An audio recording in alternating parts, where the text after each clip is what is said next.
Welcome to episode 76 of Drew's Sports Crew here on this Sunday night, or of course, with the audio Monday during the day, or whenever you're listening here. Welcome here to Drew's Sports Crew. And look, we have a great episode planned here on this Sunday night or Monday morning again. Look, I'm going to be going through some high school stuff here in the Eastern Wisconsin Conference. We'll be going through week one of Friday Night Lights. It is all wrapped up. We'll be talking all about it here.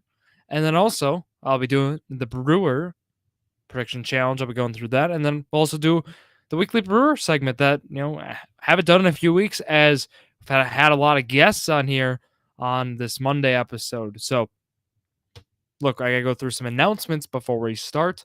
Of course, follow the social medias up here on Instagram and Twitter at Drew Sports Crew, or down below, right? If you're interested in buying hats, contact at Drew Sports Crew for more info. So there you go. Hats. Again, we have the Journey to a Million hats on the Friday show with myself and then Zach Rouse, Jared Valeski. Interested in one of those? Those are $15. Or also the $15 Drew Sports Crew hats, right? Drew Sports Crew. Got the hats. Not wearing it right now. I should be. I'll be wearing it for the baseball crew. How about that? When I'm live tomorrow night, be wearing that. But otherwise, yeah, $15 for a hat. You cannot go wrong. They're awesome hats. They're embroidered hats. Look, I recommend just going out and getting one. Great stuff there to represent the brand. Other than that, right? Live stream days. Got to talk about scheduling this week. So tomorrow night, I will be live doing Drew's Baseball Crew, of course, for Tuesday. We've been doing very well on that, so go check that out, as always, on Fantasia. And then if you're interested in joining that football, we have another fantasy football league. I've got one of those filled up already. I have another one, though. However, if you missed out on Fantasia, go check that out. I can get you in another league there, $5 entry for that. Also, Thursday night, Journey to Million, Zach, Jared, and Drew, of course, there. Look, I made an awesome game show. Spent like over an hour on this game show. It is a wonderful game, and it's going to be a lot of fun. I will not share what it is, but look, Zach and Jared are going to be they're going to be in for a nice game there. It's going to be a challenge, and I want to see how they fare during it. But look, Thursday night, if you want to listen to that live, go check that out. I tied in, of course, fantasy football with that. So like, it's a great listen, or will be a great listen, I'll say. If you're looking fantasy football stuff, some draft stuff, some last minute stuff for sure, you can get it all in that episode. Otherwise, Thrive Fantasy, of course, with Journey to a Million, right? Use promo code J2M to start your journey to a million today, right? I mean, we have an awesome promo going on, of course. You can win sports cards, Bobby Portis and Luke Gedeke. You can win both of those in the final giveaway. Only a few spots left on that, so please, I'd go do that. It's a great app, and we've been running contests on it. It's been a lot of fun. So, Jared's been enjoying the strikeout props especially. But look, that kind of wraps up the intro part here. I got some stats I want to read. So it's actually only a lone stat, but it's a longer stat. Is how we're going to do our segue here from the intro to talking some high school. Look, it's from Adam McCalvey at MLB.com. He covers the Milwaukee Brewers, which we're going to high school, which not Brewers, which it's fine. But 3 weeks ago, this morning, the Brewers were 89.6% chance to make the playoffs and 80.3% to win the division, according to Fangraphs modeling. So they do a lot of the stats and stuff. If you're familiar with Fangraphs, right, they do a lot of probability, statistics stuff, right? After St. Louis, Philadelphia, and San Diego all won yesterday, the model dropped Milwaukee to 16% for the division and below 50-50 for the playoffs. And I have the picture. It does not look pretty if you're a Brewer fan, which many of us are. And the other thing was, if we look at 2019, right, this will make some of us feel better. The Brewers were 15% for the playoffs on the state in 2019. There's also 43 games to go. Adam McCalvey, says, right? And he's right. But other than that, look, that shows it's been a terrible run for the Brewers. I know they win on Sunday. They did, right? And it just still, has been a tough season, a tough past few weeks. And that Josh Hader trade with the Brewers and Padres, the big joke right now, right? The winner of the trade is Colorado Rockies, who pick up Dinelson Lamet. He's been actually like the best pitcher out of the trade, basically, and he also blew a game to the Cardinals, so he ended up helping out the Cardinals in the trade and hurting the Brewers. So just the way baseball works sometimes. But otherwise, let's get into the high school part here. Right, Friday Night Lights, week 1 has come and gone already. Look, here on Drew Sports Crew, we got you covered. We'll be going through each game. Unfortunately, we don't have stats for each game. I always do give this talk every sports season. It always helps us out, coaches, if you submit final scores right away, which all of them are in, which we appreciate. One of them might be wrong, though. We'll talk about it. But stats-wise, if you can get stats, and that helps everyone out here. That helps out, of course, people covering it. It helps out listeners. It helps out just all journalism, and people who want to be, want to cover the sport, want to be just fans overall. It's something that will always help out. But we do have some stats I would like to add. But yeah, I mean, all the teams were in action there on either Thursday or Friday, right? We have, of course, 8 teams in the EWC, and all 8 teams had a game, which is great to see. We had 2 Thursday games, though, however. We'll talk about those first here.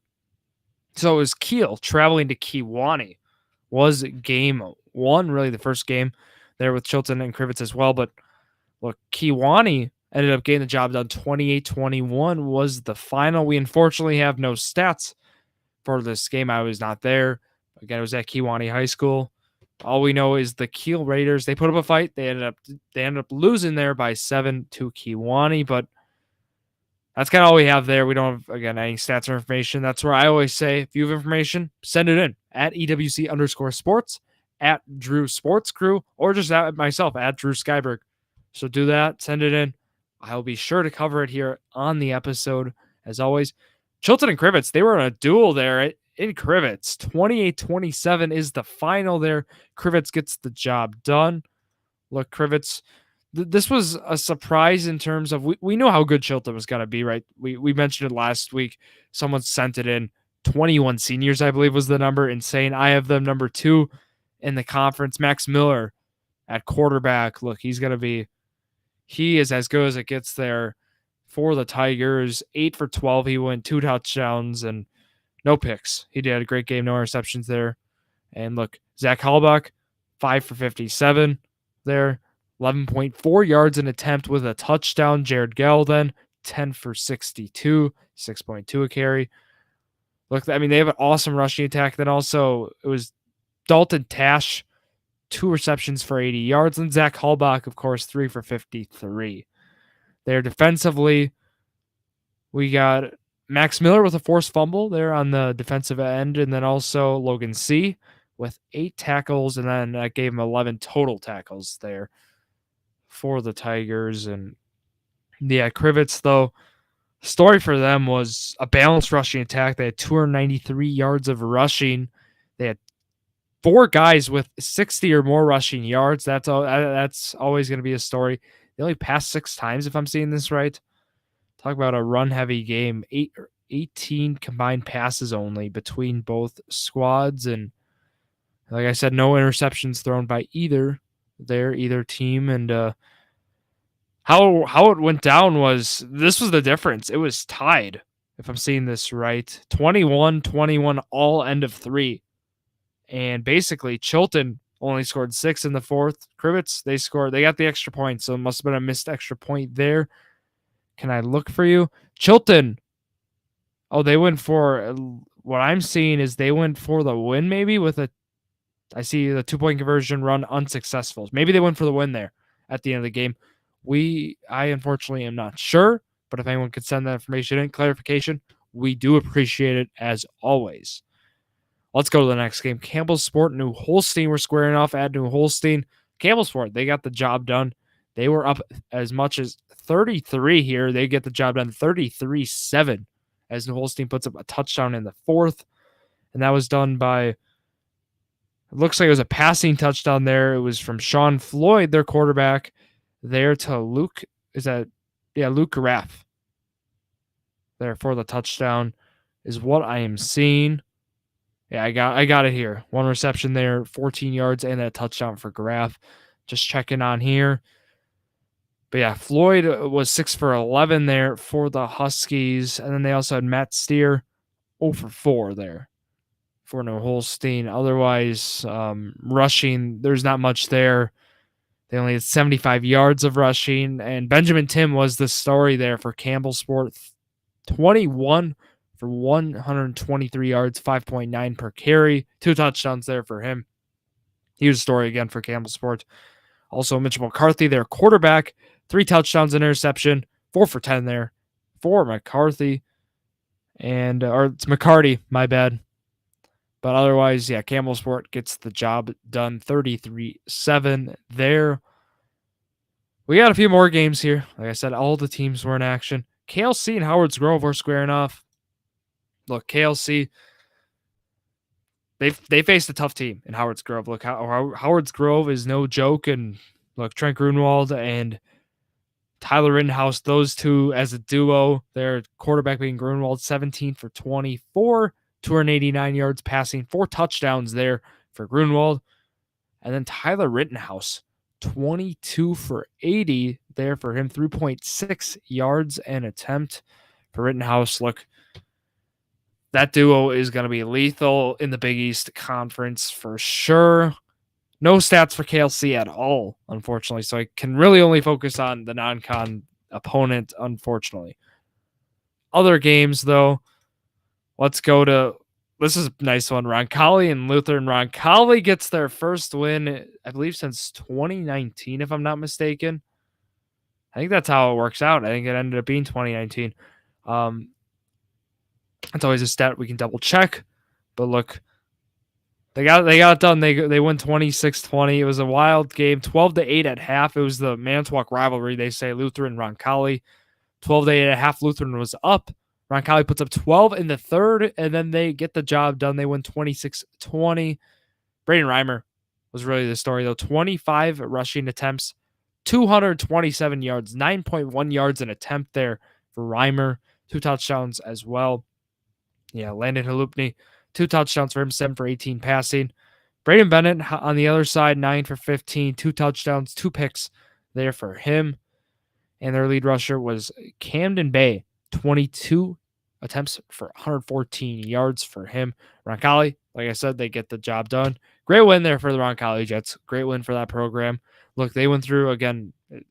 It's been a while, and it's great to see them finally get back on the win column. So next game here, we'll go to Valders, and we had a wild game, is what I've heard.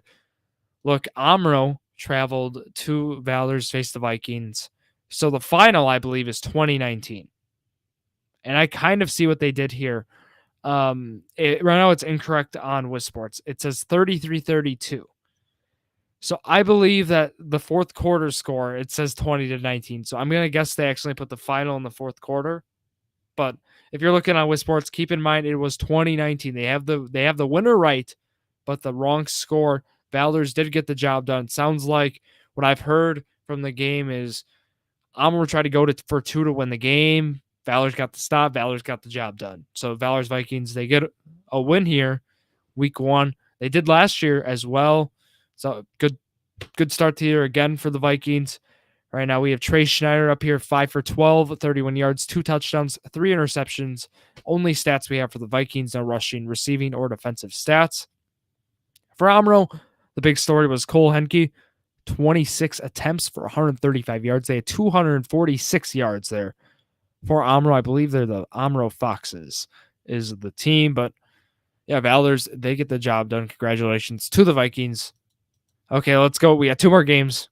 Two Rivers, Random Lake. Look, Two Rivers did exactly what we thought Two Rivers would do. They make a statement week 1. They are on a quest right now. They are going to, they have state ambitions in mind. And look, week 1, they showed everyone what they're about. 54-0 was the final. They took care of it. Big story. You would be like, full disclosure, Robert Chimick texted me after the game. He's like, all right, how many yards do you think Chase Smith Eyes had against Random Lake? And he told me the score. He's like, they won 54-0. I said 350.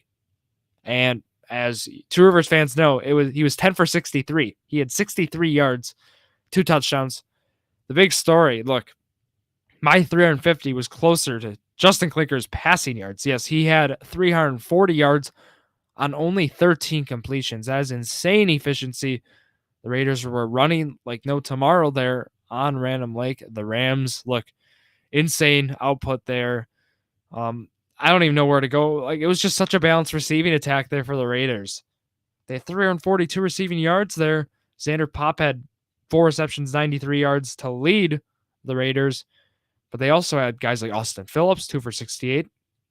Matthias even had a 55-yard receiving touchdown. Like, this is insane. Damian Gretz had a 13-yard touchdown. Elijah Mott, 3 for 44. Brady Richards, 1 for 45. Look, this is wild stuff there. And then, of course, the defense did well. Brady Richards had an interception. And they just had a great output overall. I mean, it was a great team win. I mean, at the end of the day is where I'd go for it. Look, no stats for Random Lake, unfortunately, but yeah, I mean, this game was 35-0 at half. It was unfortunately, 48-0 and a 3, and then 50. They added another touchdown there in the fourth. 54-0 was the final. Two Rivers starts their season there with an impressive, commanding win there for the Raiders. Let's go last game. Hilbert and Brilliant. I was actually at this game here. Hilbert, the Wolves, they get the job done over Brilliant Lions here, 34-14.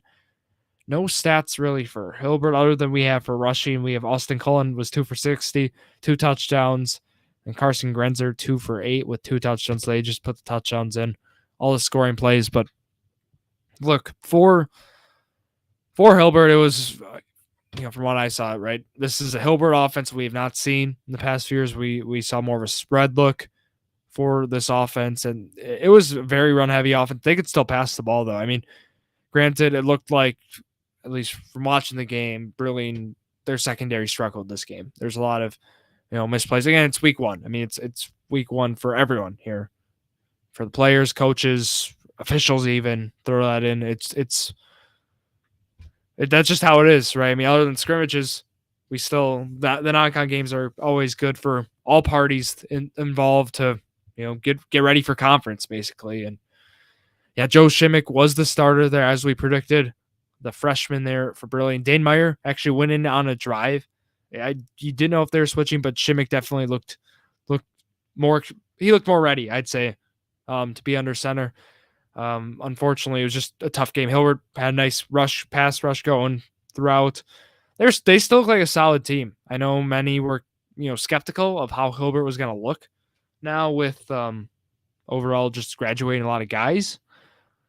But, Jaden Bastion, I go to Brilliant, to kind of flip. He looked very good. I mean, he was a very good runner there for Brilliant. We're going to see a balanced rushing attack. It seems like we always see that for Brilliant, but this year is no different. It looked like Jaden Bastion, Bennett Olson are going to be those top 2 runners, and then also Chase Thibodeau was a guy to keep in mind, 8 for 45. I don't know. I liked what I saw of Brilliant in some aspects. They had some nice drives, I would say, first. Second, the defense certainly, passing defense looked rough, I'd say, also on the Brilliant side. And Hilbert had some miscues as well. Hilbert did not play a perfect game. And I don't think anyone expects a perfect game out of anyone, but yeah, Hilbert put up 21 in the second. That was kind of the story. But otherwise, for Brilliant, it's week 1, graduate a lot of guys. I think they'll be fine. And other schools, I think, as well, who lost week 1. I think Chilton's going to be just fine. They matched up against a tough opponent. Kiel's going to be just fine. Those schools, not worried about whatsoever. And I think Brilliant, they're still, as we said, they're still like 4 or 5 in the conference is kind of where they are right now. And we have our tiers, as I talked about. I can go through them in my standings report, but otherwise, those are week 1 games. Went through each one there. Week 2, let's first talk about. So Valders is in for a tough test. Howard's Grove is coming to Valders. That's going to be a tough game. We saw what Howard's Grove did to KLC. also for Brilliant, they are in for a tough game as well. Pass heavy, supposedly, Clintonville is coming to Brilliant. And as we just saw, Brilliant could not handle the passing game well. I'm a little worried about how Valor's will handle Howard Grove's passing game and also, of course, the running game, too. That's going to be a story. New Holstein goes to Random Lake. I like that game for New Holstein. I think they'll get in the win column there. Oconto comes to Roncalli, so Ron Rubik Field to face the Jets. That's going to be a tough one there for the Jets, I think. Ootsburg, KLC. KLC is going to be in for a nice game. Sheboygan Falls, look, they make their return to the EWC just for a game here as they face Kiel. That should be a good game. Two Rivers travels to Brown Deer. I'm not sure there what we're going to see from Brown Deer. I do like Two Rivers, though. And then Winnebago Lutheran goes to Chilton. So that's going to be an interesting game there. I think Chilton will get in the win column as well. I think we're going to see, we saw a 3-5 record basically for the conference schools. Not what we exactly planned, but I think we're going to see a 4-4 record this week is my guess. I see 4 wins here, potentially 4 losses is where I go. But look, we'll have to wait and see. But let's go through stats and standings report, and then we will go talk about some baseball here on this Sunday night. Okay, standings, here we go. So we have Valders, Two Rivers, and Roncalli all 1-0. So again, these are non-con games, nothing with conference yet. And then we have New Holstein, KLC, Kiel, Chilton, and Brilliant, all 0-1 right now. Passing yard leaders here in the conference: Justin Klinkner, no surprise, 340 yards, well ahead of Max Miller at number 2 with 178. Landon Halupny of Roncalli rounds it out at 123. Rushing yard leaders: Braden Reimer, 227 rushing yards there for Reimer. Jaden Bastian with 78. Then Chase Mathias with 63. Receiving yard leaders: Xander Pop of Two Rivers, 93. Dalton Tash with 80. Then Austin Phillips with 68. So there is your stats and standings reports.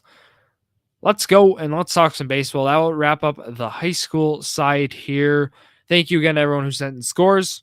Thank you for sending in stats. Please send in more information. We appreciate it.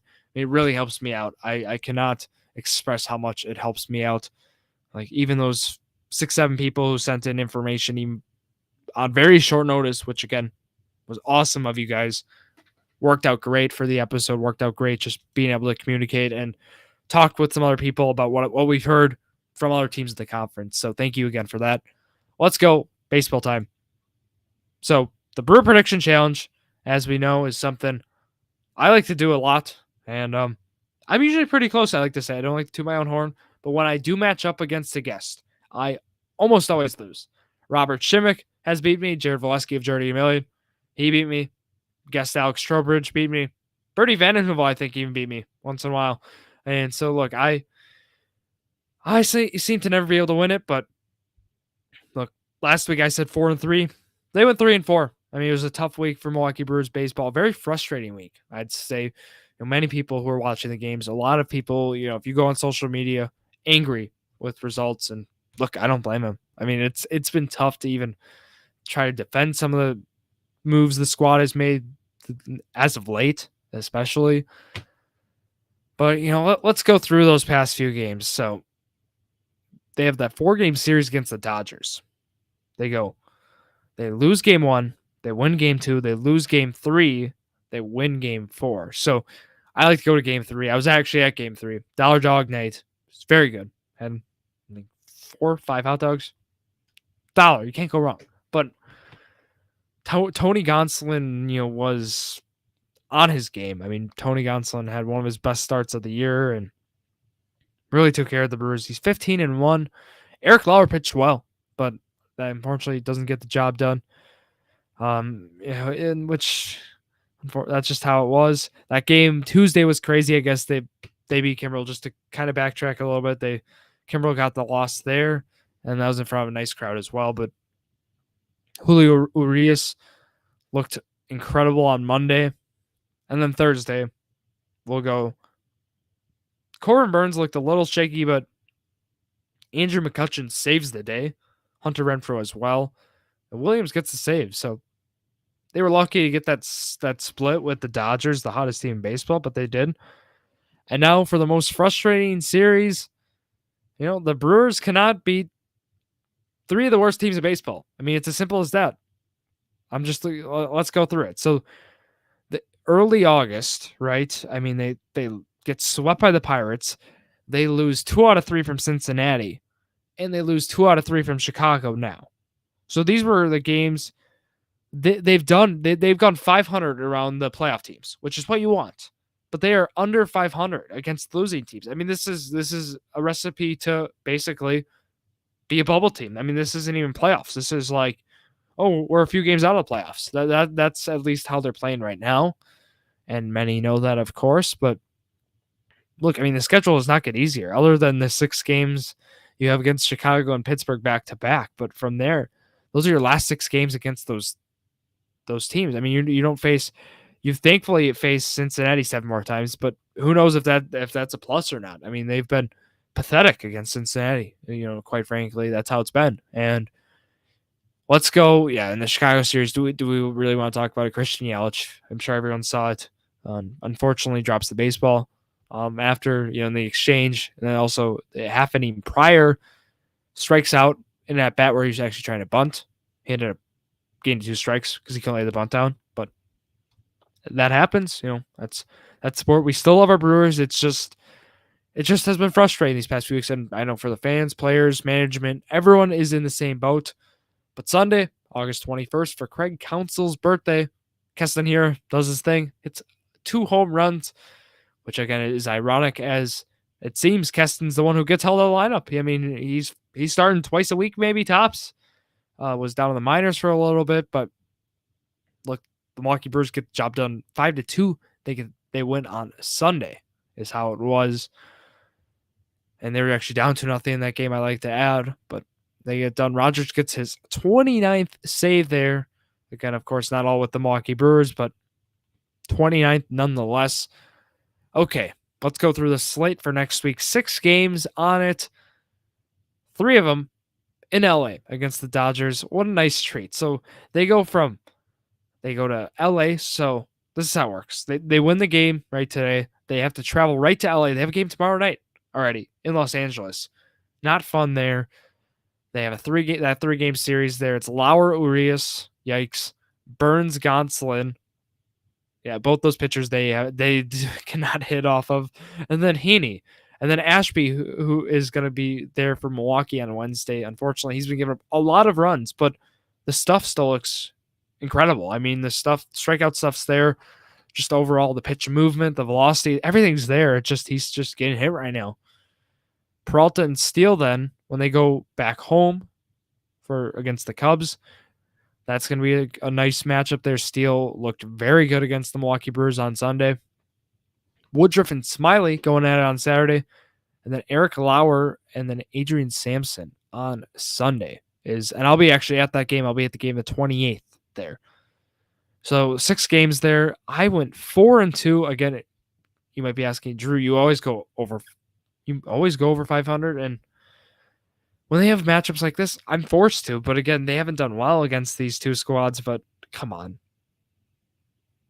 I know it's the Dodgers, but the Cubs for 3. My predictions, they lose.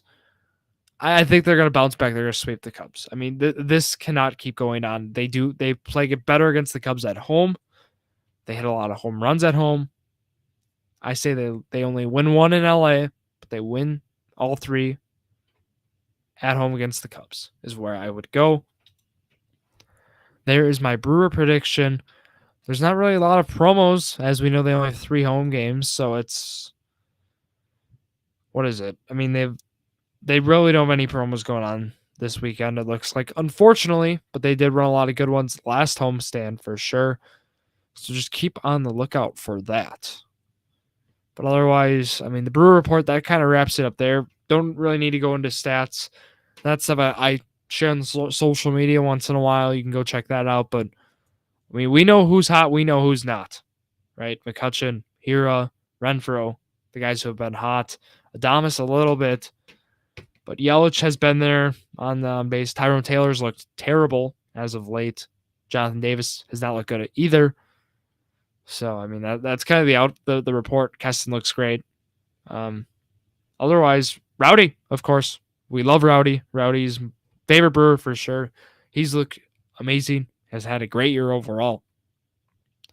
But that is the Brewer Report, and that is going to wrap up here episode 76 of Drew Sports Crew. I mentioned, again, all the announcements prior, but one more time, social medias at Drew Sports Crew.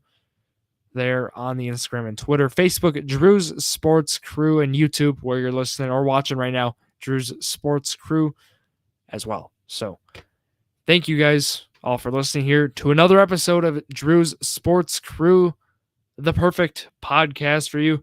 Thank you, everybody. Good night.